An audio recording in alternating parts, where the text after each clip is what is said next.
आमदार राजकुमार पटेल म्हणजे एक अष्टपैलू व्यक्तिमत्व। त्यांनी आपल्या संपर्काने व कार्याने संपूर्ण मेळघाटामध्ये आपली एक वेगळी जरब आणि छापसुद्धा निर्माण केलेली आहे।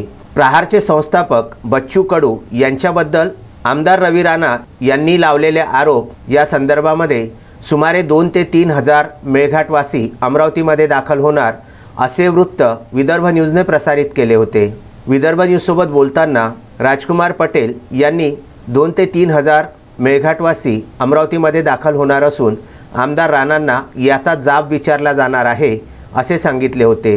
तेव्हापासूनच या घटनेकडे गांभीर्याने बघायला सुरुवात झाली होती आणि यामध्ये मुख्यत्वे करून दोघांची मनजोडणी करण्याचा प्रयत्न मुख्यमंत्री एकनाथ शिंदे व उपमुख्यमंत्री देवेंद्र फडणवीस यांच्याद्वारे करण्यात आला। त्यामुळे प्रहारचे आंदोलन व राजकुमार पटेल यांची आक्रमक भूमिका याला घाबरून तर हा प्रयत्न झाला नाही ना अशी सुद्धा एक शंका निर्माण होते। Vidarbha news bureau, Amravati.